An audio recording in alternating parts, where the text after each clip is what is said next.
convenience, modern convenience, modern convenience. Modern convenience, modern convenience, modern convenience. Modern convenience, modern convenience, modern convenience. At least twice the power at half the price we paid 6 years earlier, and our cable company was offering a seemingly attractive package including broadband, cable TV, premium channels, an internet provider. For not much more than we were paying separately for everything but the broadband. So why not make the most of modern convenience? Modern convenience, modern convenience, modern convenience. Modern convenience, modern convenience, modern convenience. The Time Warner sales rep said the installation would be easy as pie and sent a sullen, non-communicative guy who wouldn't answer questions until 5 minutes after I'd asked, by which time he'd already completed the mistake I was hoping he'd avoid by my inquiry. He finished his work and shoved some brochures in my hand, responding to any questions I had about this new package of modern convenience with, "It's only the stuff I just gave you," then insisting I sign releases saying he'd explained everything. When I balked, he got attitude and said it was exactly like our old cable box and remote, so I reluctantly signed off. Goodbye. Because he was so obviously anxious to move on to his next appointment and considered my questions a big waste of time.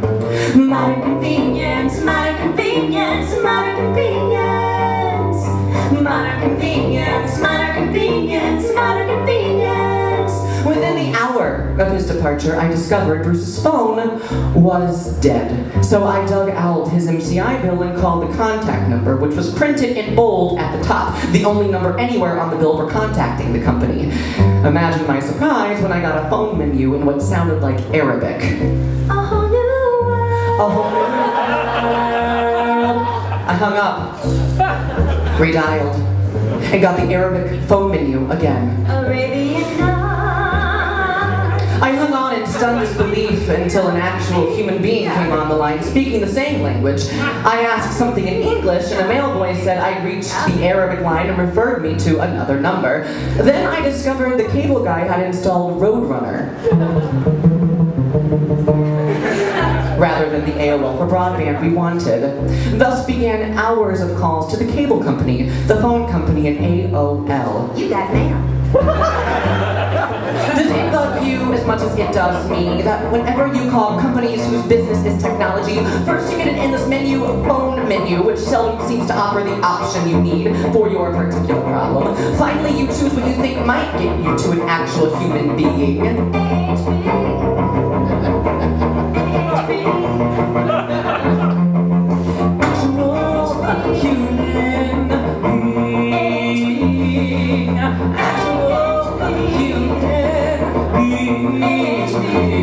To whom you can explain your problem, and eventually you get a prompt asking you to enter your phone number on the keypad. Then, when you finally reach that elusive actual human being, the first question he or she asks is, "What's your phone number?" Even though it must be displayed on the monitor in front of him or her.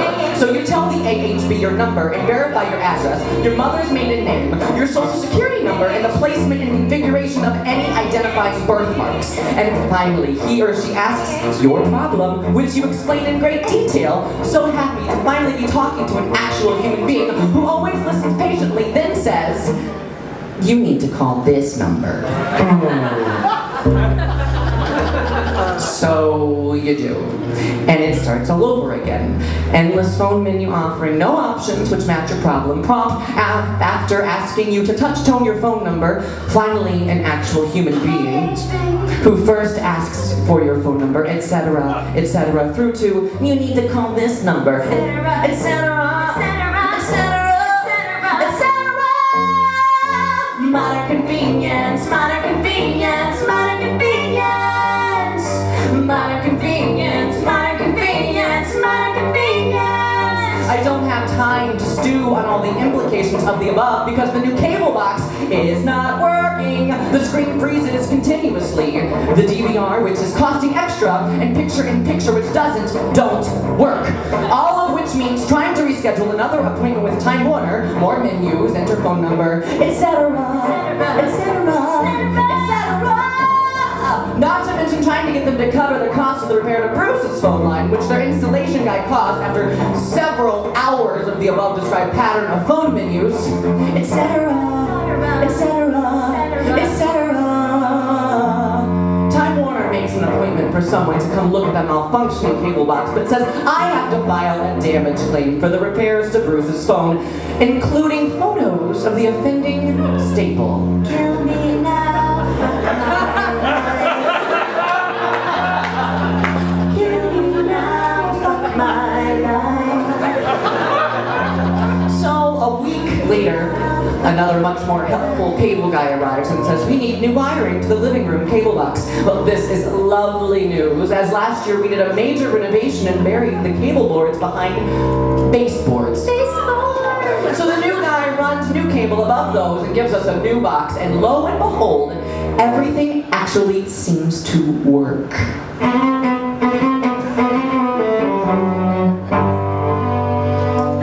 Even though the actual cable isn't nearly as nicely dressed. And Bruce's phone, which has been out for 6 days, is finally repaired by another Verizon guy, subcontracted by MCI, but the $110 damage claim seems to be lost somewhere in the Time Warner Board of departments and phone menus and subcontractors who handle damage claims. So I keep trying to clean that up. And still am at this writing, which is weeks later. I've nearly been reduced to tears a couple of times. My stress level is way up there because deadlines are pressing in as I try to resolve all this. But hey, we've got the latest in modern convenience, right? There are people in China who have never listened to a phone menu, let alone in Arabic. The internet connection is really fast and makes accessing spam filling my email inbox so much quicker. You've got spam. And now we can record all the crap on television with just the push of a button. So what the hell am I complaining about? Modern convenience, modern convenience, modern convenience.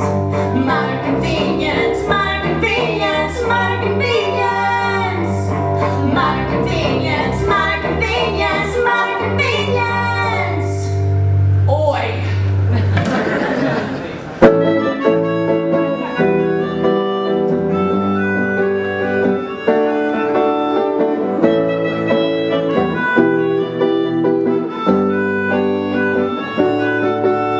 I wish I were Jewish so I could say boy and not be thought an impertinent boy.